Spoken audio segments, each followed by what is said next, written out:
Hello. Today we have someone coming to us from Hillsdale, Michigan, in her farmhouse, which sounds so great. Welcome, Lisa. Happy to have you. Hi, thank you. Thank you so much for having me. Welcome, Lisa. So you found us through people in the adoption space. That's kind of different. Friends in I the that did. does that mean Yeah. online, the online space? Yes, the social media Yeah. community, which was not a space or a community that I had tapped into or really explored having relationships with folks other than myself who'd been adopted. And being in my mid 50s, it was pretty eye-opening to find a Was. way to connect with more folks in the adoption space. I've known my whole life that I was adopted. I can't remember not knowing. My mom told me very young, and I pretty much grew up your typical grateful. I Hmm. did have very absolutely amazing parents. Where were you born? Both are gone. I was born in the Detroit area, Southfield, Michigan, Okay. and I was about 6 weeks when I was adopted. It's And typical of for that era, very yep, common. You probably went to foster care for a few weeks and I did. yep. I did. Yeah. And I didn't realize until connecting with so many people and learning so much more about other folks' experiences with adoption, about the baby scoop era. And I Yeah. learned a lot more about that and realized that I am a baby scoop baby. My birth mom was, come to find out, your typical, she was 19. She told the story that she was raped and she was in a very strict Polish Catholic family. Ended up growing up down the street from my mom and dad area, the whole city, same city, literally And down the street from my mom, and my dad lived close to my mom, my you adoptive didn't parents. know that. You did not know that at the I time, huh? did not know that. Yeah. No. All I knew is that I can remember hearing the words, she was raped, but she knew the guy. And there was no identifying information. It was a closed adoption through Catholic Social Services. Catholic Charities, I think it was called at the Catholic time. Charities, Yeah. yeah. Yep. Yep. And that was all I knew. And that was all I had for decades. So your parents And told you the story about the rape? yeah, my Wow. mom told me Hmm. that. It's And I interesting. blocked it for a very long time Yeah. until in my 30s when I met my birth aunts. Okay. And that was a result of me searching. And in S- 1990, they changed the adoption, um, the way information was able to be shared. Right. So you were able to put the information in a central adoption registry, at least in Michigan, and and that way, if I sought out information, it could be disclosed to me. Well, finding out later that my birth grandmother and aunt did register, and then later in my mid 30s, I decided to seek the information. Okay. Can we jump back for a Yeah, minute? of So course. your adoptive parents, did they have any other kids and were you No, they were no. not they were infertile? Was that kind of the story? Yes, my mom had endometriosis, ended up with a Okay. hysterectomy, ovaries removed, and could never have children. And it took them And about 2 years Waiting. to adopt. Yeah. Yes. and then were you their only adoption or did you have other siblings? No, I was it. Only child. Yep. Did Grew you up were you always wanting a brother and sister. And and you, yeah. good you were close to them and did you ever Very. feel anything about your adoption or I always wondered. I think birthdays always meant a lot to me because I would think to myself, this is the one day she must be thinking about me. This Hmm. is the one day. And to be honest, I thought more about my birth mother and not as much about my birth father, which is really ironic as things continue to Unfold. evolve. And I tell you my story. I think that's Um, very, very common. We've had hundreds yeah, of interviews Yeah. with adoptees, and it seems to be the common theme. the common theme. Yeah, it Hmm. was really always about her.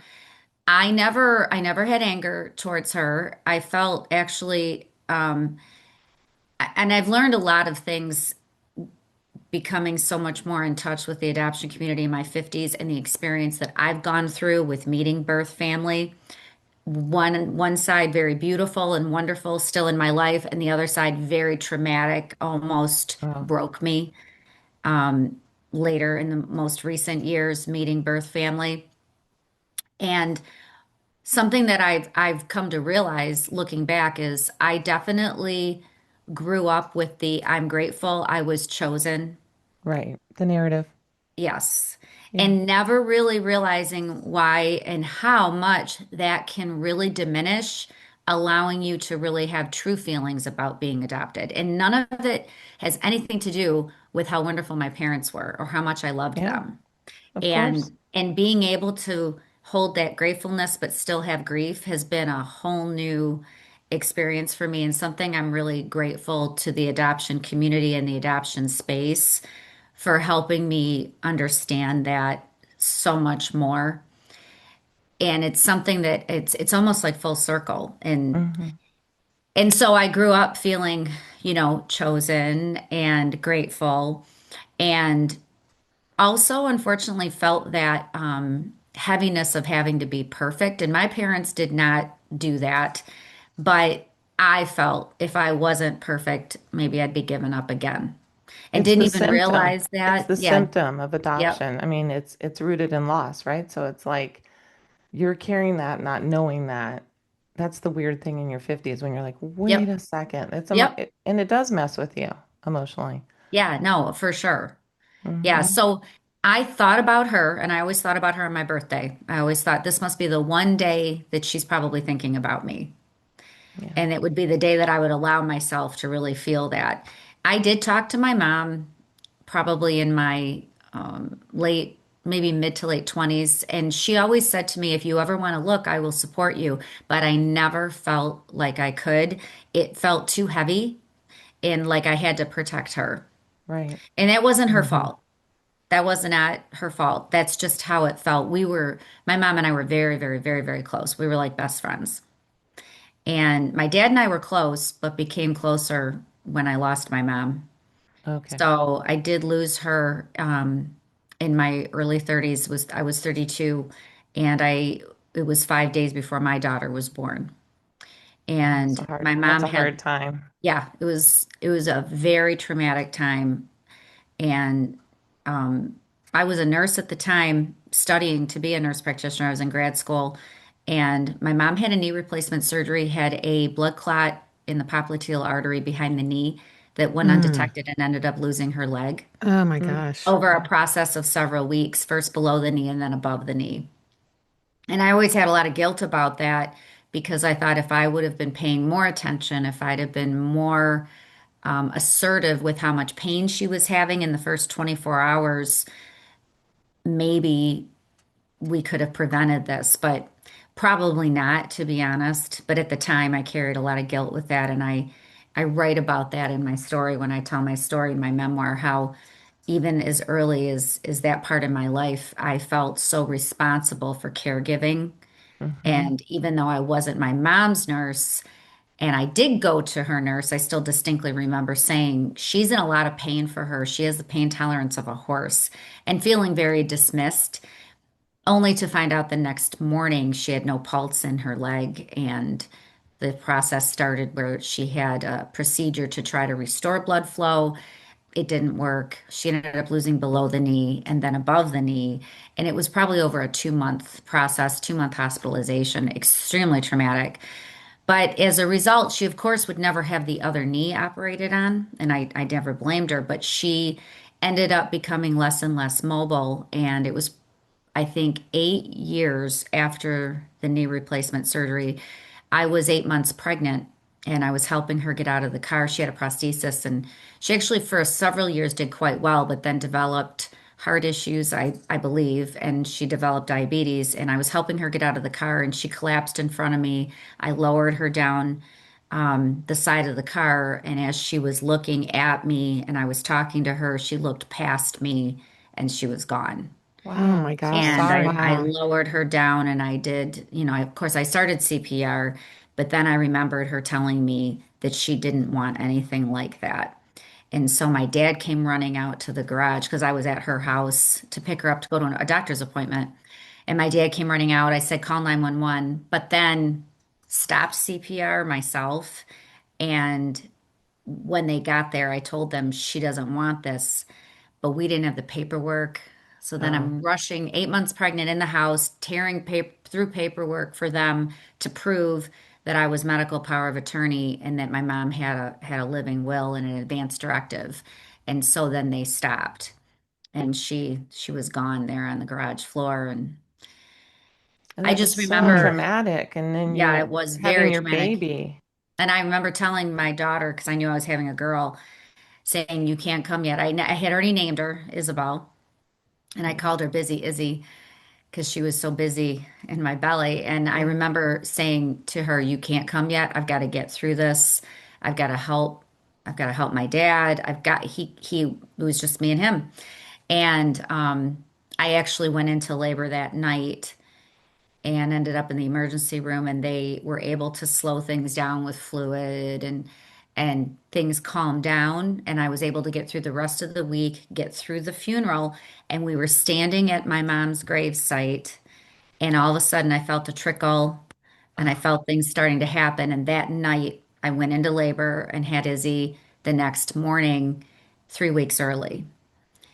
So yeah, and she's my only, and she turned out to be my best friend. She's 25. yeah. But my dad and I got really close for those 10 years before I lost him.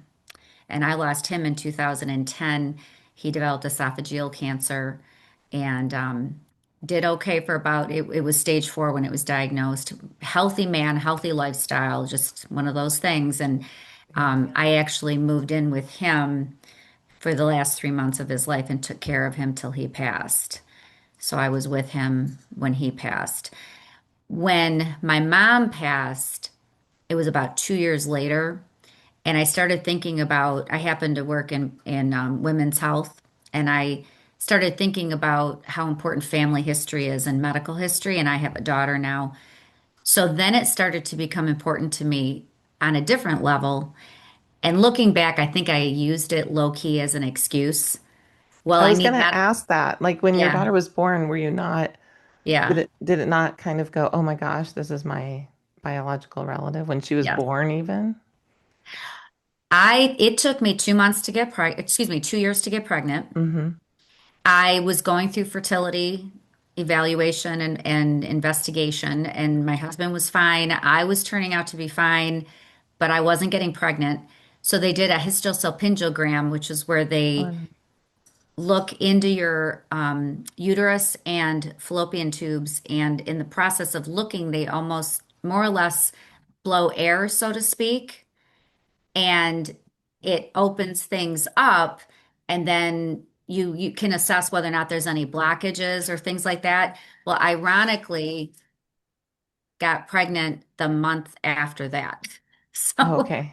so not sure, really They what. opened you up and Yeah, in a Yeah, whole not nother sure. way. Yeah, not sure really what was going on. But then I got so pregnant. when you were pregnant, that's when you started your search. No, it was actually it was about 2 years later. Okay. Oh, After okay. you had Yeah. your daughter. Mm-hmm. Yeah. Yep. Because And of the that's when health. I started to think about the fact that, medical history matters, family history matters. Um, and I'm sorry, I'm just going to pause for a second to let my husband get back outside. 'Cause my dog's about to bark. Sorry. Sorry. Okay. So, that's when I started to think about how important family medical history is, and especially being in the women's health space. And currently now caring for breast cancer Mm. survivors and screening for breast cancer and patients at high risk. And I hadn't been really in that line of work yet, but was still very aware of how important family history was. Right. So it was about 2 years after my mom passed. And I think that's when I finally felt personal permission to Mm-hmm. search.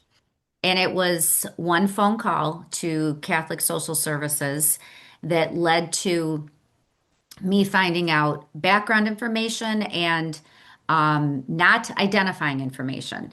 At that time, the social worker told me I can get you ethnic information, but I can't necessarily get you identifying information until I look further into it.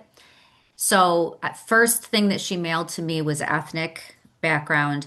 And then about 3 weeks later, I got a phone call, a voicemail. I was at work seeing patients and I checked my phone. And on my lunch hour, I went in my office, shut the door, and I listened to the message. And she said, Lisa, I have some identifying information for you. And my heart was racing, and I called her back, and she said, well, your birth grandmother and aunt actually registered with the Central Adoption Registry, and I have their information, where they last lived, their names. And I said, well, what about my birth mom? And she just so casually, without any warning, said to me, well, she died. I had a feeling you were going She, to say that. Yeah. yeah, I she did died when she too. was 26 and My What? mother did too. My birth mother died at 27. 27. Same thing. The aunt looked for me and the grandmother. That's Oh, crazy. wow. So Yeah. how, to your story, how did she Right. die? Did they tell you that? Leukemia. Oh, Ooh. gosh. Now, hello. Yeah. History, health history. Yeah. Yeah. And at the time, I started Ah. weeping. I had my head on my desk to the point where somebody walking by knocked on my office door and said, are you okay? Because I was crying so hard. Of course. And the social worker just was silent. And she said, do you need a minute? And I was thinking to myself, I could have used a little warning. You're right. I give patients breast cancer diagnoses as part of what I do and have for the last 15 years. And to this day, I think about what that was like and in that moment and how I deliver news now to patients about anything that's going to be traumatic is done through that lens because I have never forgotten that. Yeah. And Mm. thinking back to all the years that I thought of her on my birthday, Of course. and here I was 6 or 7 years old, and you know, yeah, I've Mm. never forgotten that. And it led me to actually become certified as a trauma-informed care practitioner because I think that it's so important that we realize how much trauma folks can go through and how that can Mm-hmm. be ripped back open. I tear up telling you the story, and I'm 57, and I was, I think, 35 or 36 at the time. Yeah. And, 20 years later, and it's still, I catch my breath when I tell that story because I'll never forget what that felt like. All the hope, all the wishing, all the wondering that you think about when you think about your birth mom. Yeah. The good This, news was I did go to that house that I had that address that night. I got home, told my husband, my daughter is about 4 or 5 at the time, and we pile in the car. Because it was 2 years I started thinking about it after she was born, but I think it took me a while to Mm-hmm. actually get there and make that first call. It was so scary to me because Mm-hmm. I think it's the fear of the rejection, or not even the rejection of birth family, but the rejection of, I don't have any information for you, that you just don't know if you're ever going to be prepared to hear. So it takes such a long time, for It me, it does. did, Yeah. to make that phone call. But we piled in the car that night and went to that house, which happened to be in Wyandotte, Michigan, down the street from where my mom had grown up, knocked on the door, and a gentleman in probably his 30s answered, which immediately my heart sunk because I knew this doesn't make sense. And my husband and my daughter stayed in the car, and I said to him, I'm looking for Sally Thomas. That was the name of my grandmother. And my aunt, and do you know them? Do you know anything about them? And he said they moved out, years ago.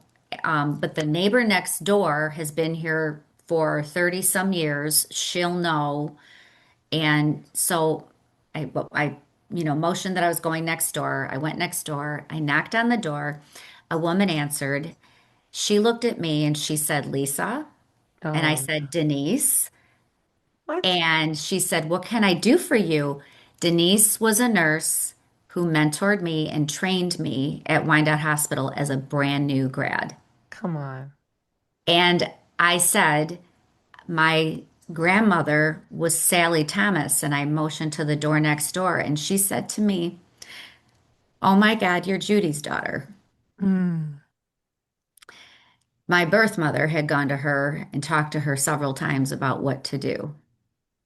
Oh my God, that's I, crazy. And so, I have a quick question. yeah, So your grandmother and your aunt had registered. Did they not have current information there, or did you just not, you weren't ready to call them, there or wasn't current okay, information. That was all I had. So okay. thank God for Denise. Yeah. Yeah.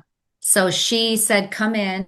And so I came in, I motioned my daughter and my husband in and caught them up. And she, in the process of telling me a lot of information, she made the first phone call was to my Aunt Janice. She decided that I have twin aunts, Janice and Jeannie, and they are the younger sisters of Judy. They were 13 when I was born. Okay. And she decided to call Janice first and had to leave a message and said, "I have news." And I thought to myself, yeah, you have news. Big time. Um, she filled me in. I had an uncle that was in California. Actually, I think at that time he might have already been in North Carolina, but he left at 18 and went to California. He ended up being a pretty famous race car driver Oh, and then settled in North Carolina. And then I had another uncle that was kind of estranged from the family. My grandmother had died the day that I made the phone call. come on. Yeah. She had Alzheimer's and she was in a home nearby, like a smaller home, really well cared for. And she passed away, and I made the phone call that day, come to find out. Mm. And then in the process of talking with Denise, she told me that my grandfather had been a patient while I had worked at Wyandotte Hospital, and that more than likely I had taken care of him. It's such a small world. I mean, Yeah. another level of this one. Yeah.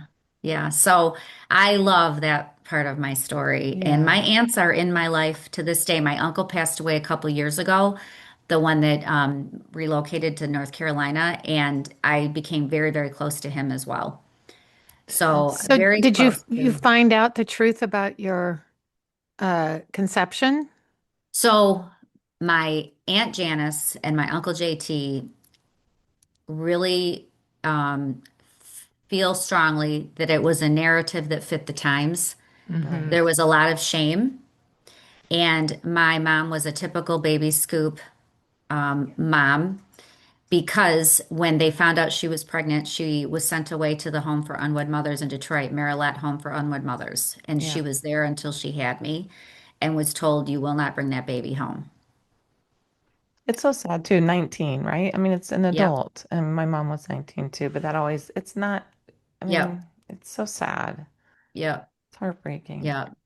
So she, my Aunt Jeannie, on the other hand, relates a story that she was home when Judy came home that night, a night that she remembers, and she described ripped nylons and Judy Oh, crying and saying that she was raped. But the timelines between when I would have been conceived and when that happened, there's a lot of inconsistencies, so it is still a question. okay. I have gone through periods in my life where I truly believed she was. Then I've gone through a period where I wasn't sure if she was. Now I believe she could have been. And I want to honor her story and if that is her truth, but at the same time, kind of open to the fact that I'm not sure we're ever going to know 100% for sure. And also not blaming her that if that was a narrative to try and help with some of the shame because there was so much shame imposed on her. Of course. And so I'm kind of neutrally on the fence where I honor her story. I'm not 100% sure, and I can accept the fact now that I may never really know. And you have met your father. Hmm. Mm, So I'm very curious to hear how that played out. And yeah. So, fast forward to about 6 years ago, my daughter thought that it would be fun to do ancestry DNA. It is God fun. bless her. And none of us, we were completely naive to what this might lead to. When I learned a lot more about my birth mom and there, like I said, my aunts, my uncle until he passed away, my aunt's very much in my life. In fact, I'm going to go in about a month and a half to visit my aunt. She lives up in the Upper Peninsula in Michigan. And I Hmm. don't know how, with Michigan, we've got the mitten, those of us trolls that are downstate. My aunts live up in this part. They live right on Lake Michigan, Lake Superior. So they're Oh, as far up as you can go. It's absolutely beautiful country. And we're going there in I think 6 weeks for Copper Dog. The Copper Dog races are kind of like Iditarod. So yeah. I visit my aunts as much as I can get up there and super close to them. And uh, over the years have stayed very close to them. And they had theories about who my birth father might have been. And I honestly was perfectly content to know what I knew and had no desire, no thoughts, was really okay with it. Hmm. Even though And you feel strongly about medical history, it yeah, didn't I connect think your I dad to I that. think I was Okay. always afraid, like, is this, if this person did rape my birth mother, what are Mm, you opening up? And also Yeah. felt strongly not about not disrupting someone else's life. Yeah. Um, and at that time, really had a lot of respect for that and the fact that I don't want to tear someone's, world upside down. Um, so ancestor DNA kits, I didn't do it right away. My husband and my daughter did, soon as right beginning of January, right after Christmas. And it was the end of January when my daughter's results came back. It was 11:30 at night. My husband had gone to bed. She already, she's a little what is she, Gen Zer? And she already had the app downloaded on her phone and Ready to she go. pulls it up and she goes, "Oh, mom, we're this," and she's naming off all this ethnicity information. And then all of a sudden she goes, "Who's this guy?" Uh, And she turns it around and it's this high degree match grandfather slash uncle. And I'm racking my brain thinking, well, I know everybody. Like, didn't even enter my mind. I know everybody. My family's told me everyone. this cracks me up. I was the same way. How are we naive to this? I don't know. It's funny. How, right? Yeah, right. Yeah, And it's I funny. and I looked at her and I went, "Oh my God, it's my birth father." mm. So I woke my always find husband it up. interesting that that older generation actually put their, usually you Their find for the DNA on younger. there. Yeah. Yeah, yeah. So the next day, I actually, within a couple of weeks, I did a professional background check, mostly because of the rape story. I was like, I kind of want to know what this Yeah. means and how do I need to protect myself because I'm out there now as far as my information, and I don't know what this is going to lead to. And the background check, nothing, no red flags. Did learn I had a brother, which I thought, oh my goodness, I don't know how I feel about meeting him, but I definitely, now I know I have a brother. I've always wanted a Younger, sibling. a younger brother? 1 year younger, 15 1 months year. apart. Okay. And I was really, that bothered me because that I really wanted to know, but how do I do that? What do I do? So I sat on it and let it be. It would cross my mind. And I thought, well, I guess he doesn't really care if he has even seen it. And the more time went by, the more I was more like, well, how could you not care? But then on the other end, I was like, well, I also don't want to disrupt his life, and maybe he doesn't want his life disrupted, but I have a brother. I was struggling, but I kind of also just kept going. Yeah. And it was about 8 months later, December of 19, and I look at my phone and it says you have a message from Nick Wenner on Ancestry DNA. And I flip my phone and I read the message and it says it appears we have a close connection genetically. Here is my email and my cell phone. If you would like to talk to me, if you don't, I understand. Wow, that's pretty bold. That is pretty bold. Wow. And So I was screaming, okay. and I don't know, I felt so many things. Yeah. And all of my angst about not knowing what to do was like out the window. I jumped down that rabbit hole faster than I could think about it because now I finally was faced with a biological parent that I never Right. thought. And I'm not sure if I just discounted it and put it aside so much because I didn't think there was any hope, or because I was worried about the rape story. I don't, so many, so complex. Yeah. But I emailed and immediately got an email back, and he wanted to talk right away. And I said, no, I need a minute. My husband and I were actually going out of town on like a little date night, and I said, I need a minute and maybe tomorrow. So the whole night was emails, lots of Yeah. emails. And one of the last emails was said at the very end, perhaps we'll be friends. Mm. He Yeah, said that. he said that. So the next day, I actually did talk to him. It was about 2 o'clock in the afternoon. And was it was very surreal to hear this voice. A little awkward at first, but I waited about 20 minutes, and I'm a pretty direct person. And I said, I have something I have to ask you, and you're probably not going to like it that I'm going to ask you this. Yeah. And I said, the story I've been told is that my birth mother was raped. And he was quiet for a minute. And I've told this story before. Um, so I like to give a little trigger warning that what I'm about to tell you is pretty sensitive and kind of maybe an 18 plus. Okay. So so his response to me was, it was not rape. There was no penetration.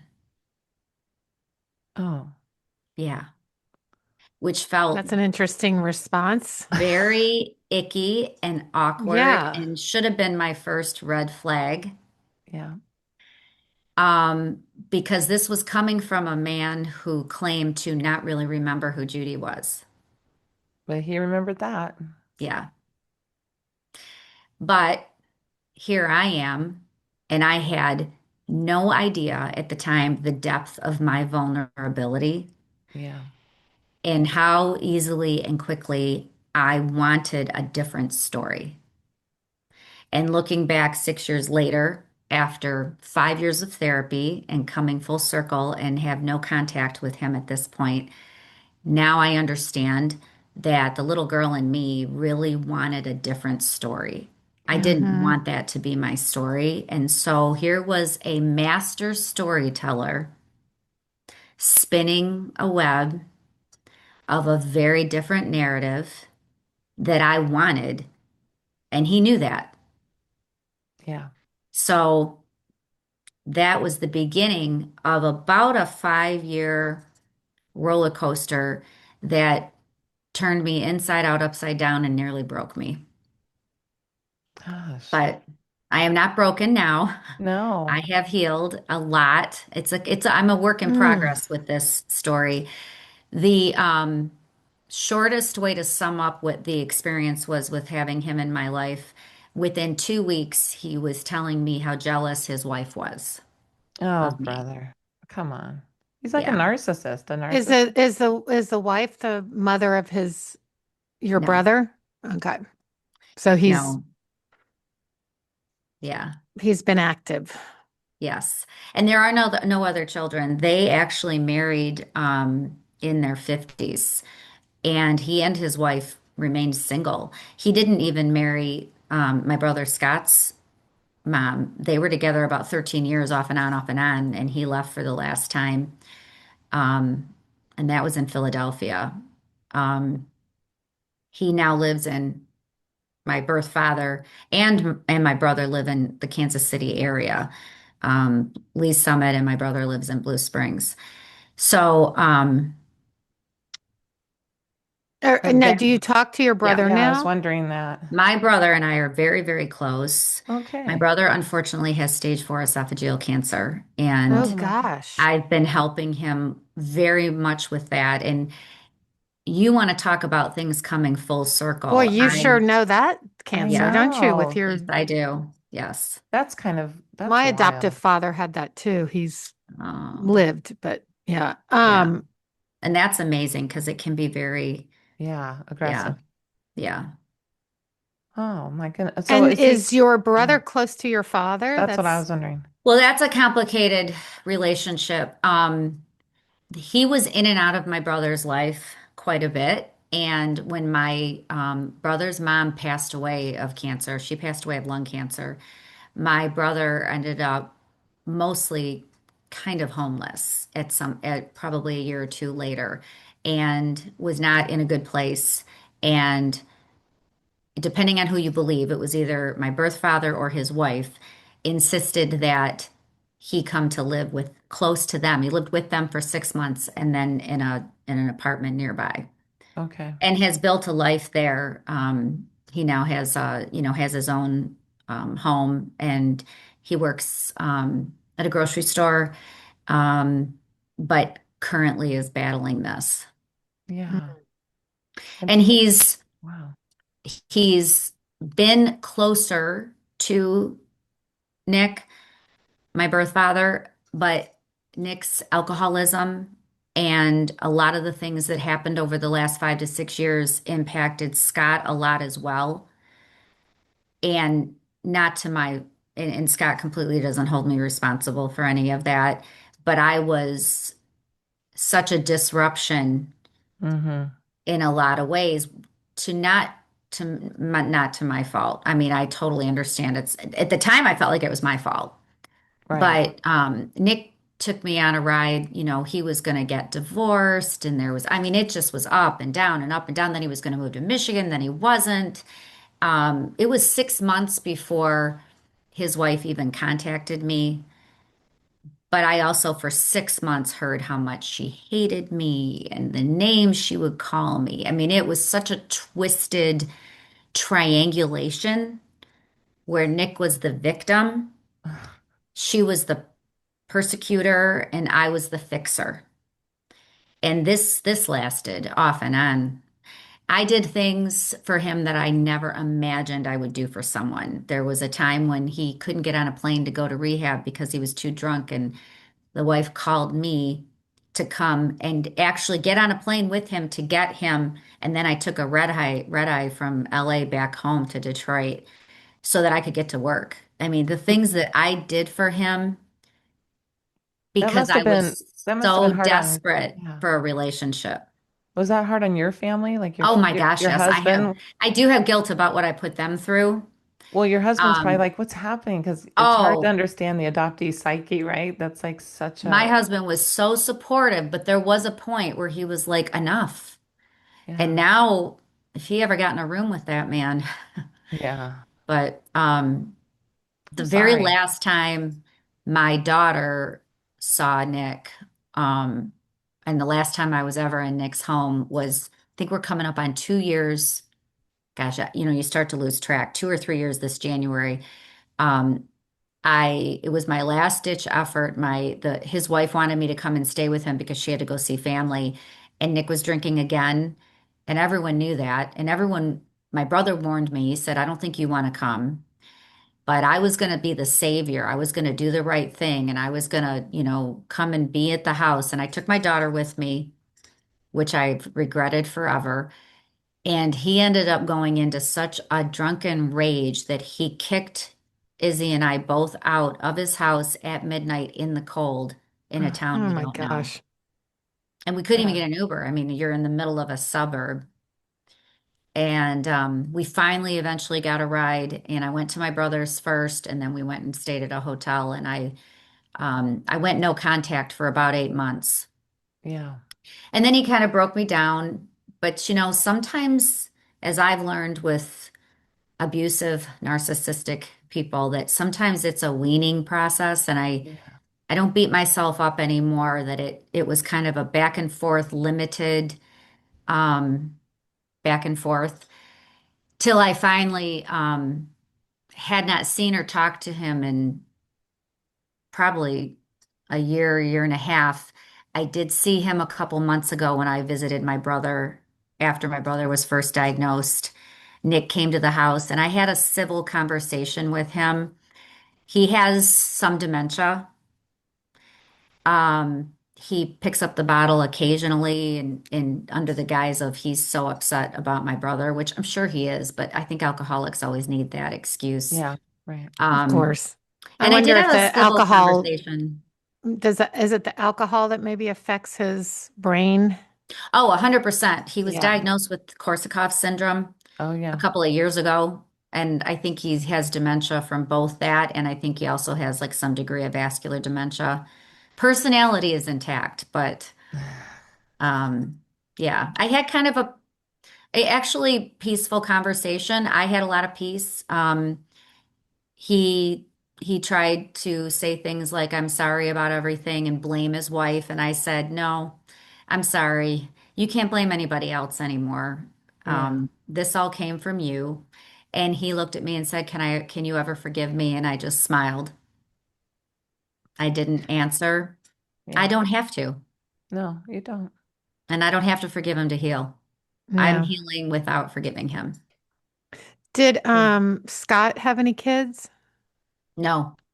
Mm. Scott was married for about 3 years in his 20s and then got divorced, and he's been single ever since.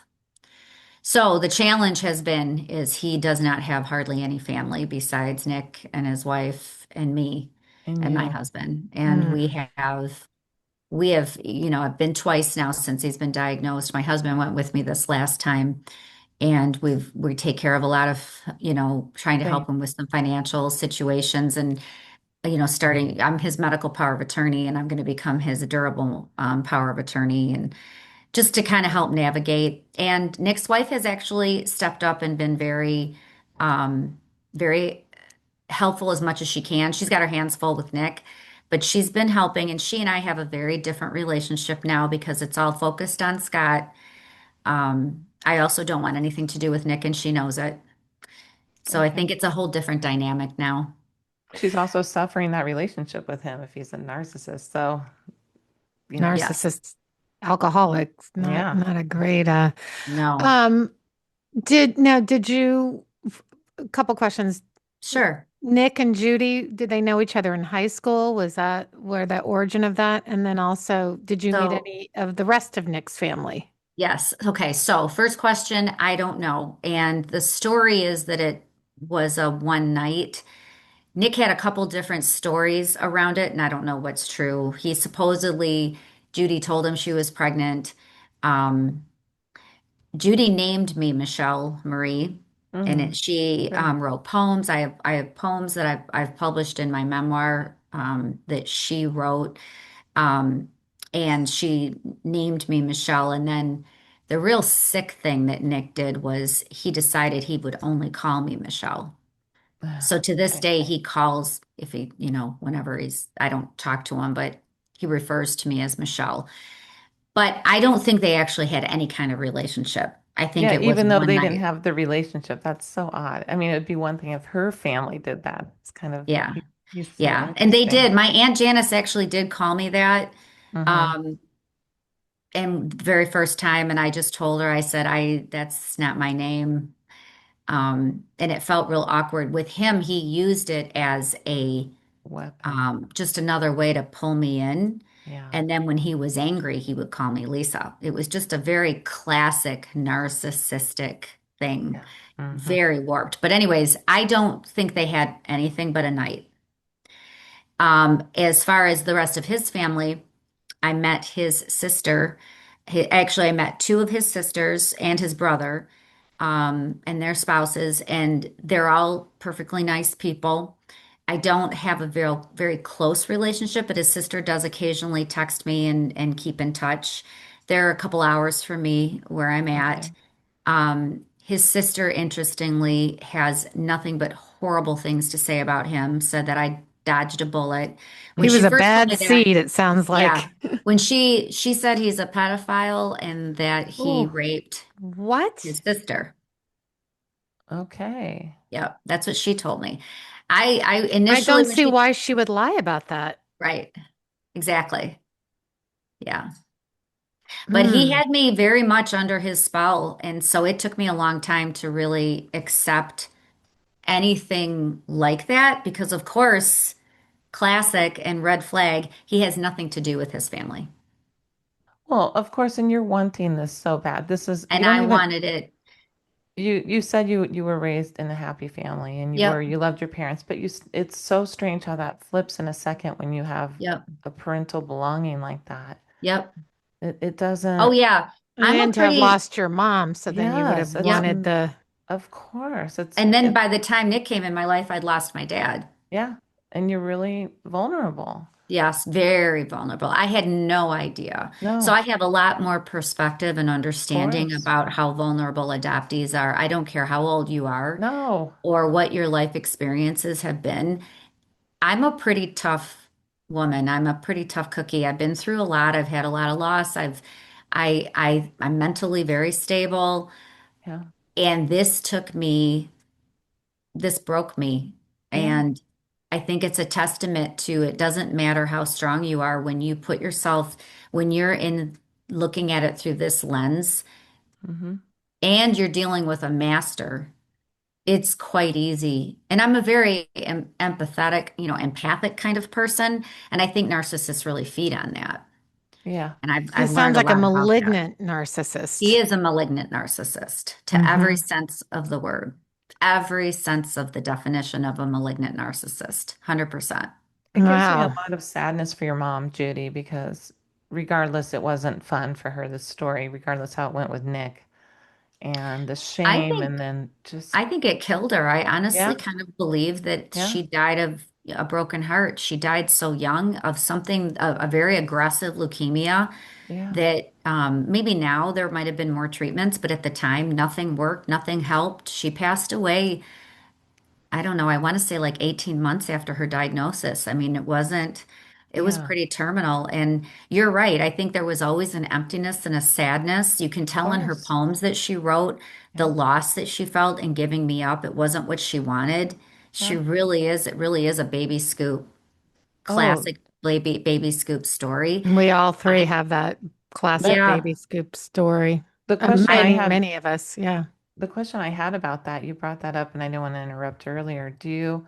Your grandmother and your aunt looked for you? I'm guessing her father was very instrumental in sending her away. no, I actually think it was the grandmother, Oh, and she really? had a lot of guilt A about it. And guilt. years later, she took out ads in the paper looking for me, but she was Mm. using my Your Michelle Marie name. Thomas. And I actually have the clippings. Do you? I mean, that's an Wow. interesting. My Yeah, she, grandmother also died, is why my aunt found me, and she had a lot of guilt too. So it's an interesting yeah. And I think especially after my birth mother died, she died. had a lot of, right, because it was And maybe now wanting to find you, Yeah, find the thread. yeah, that's yeah, crazy.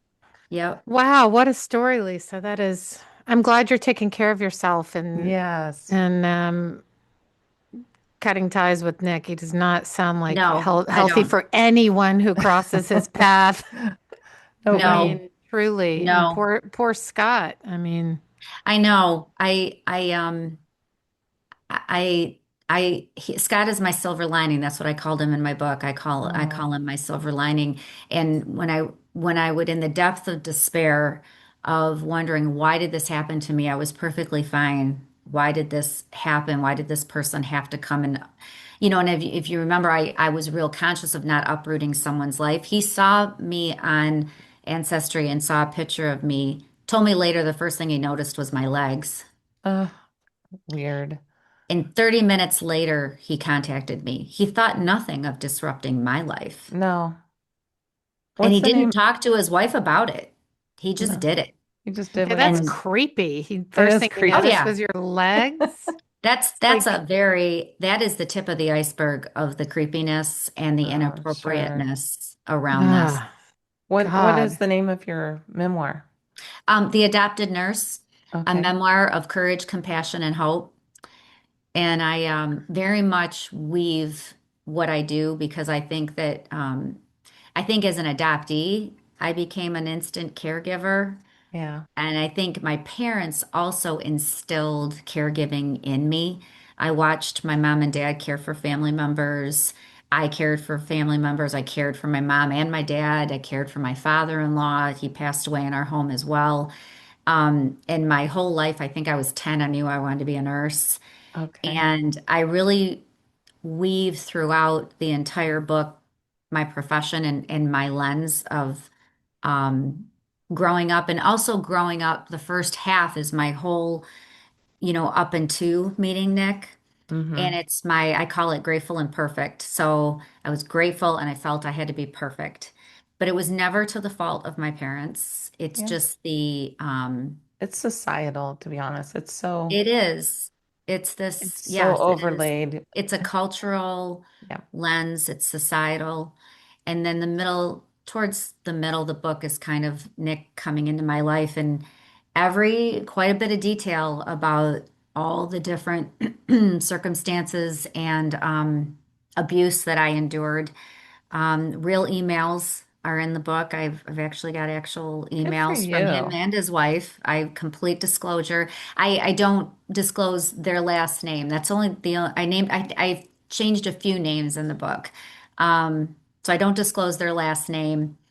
Well, Um, will you send us a link so we can put it sure. into the show notes? We'd Yes. love Yeah. to do that. Thank you so much for sharing your Thank you. story and really powerful. Mhm.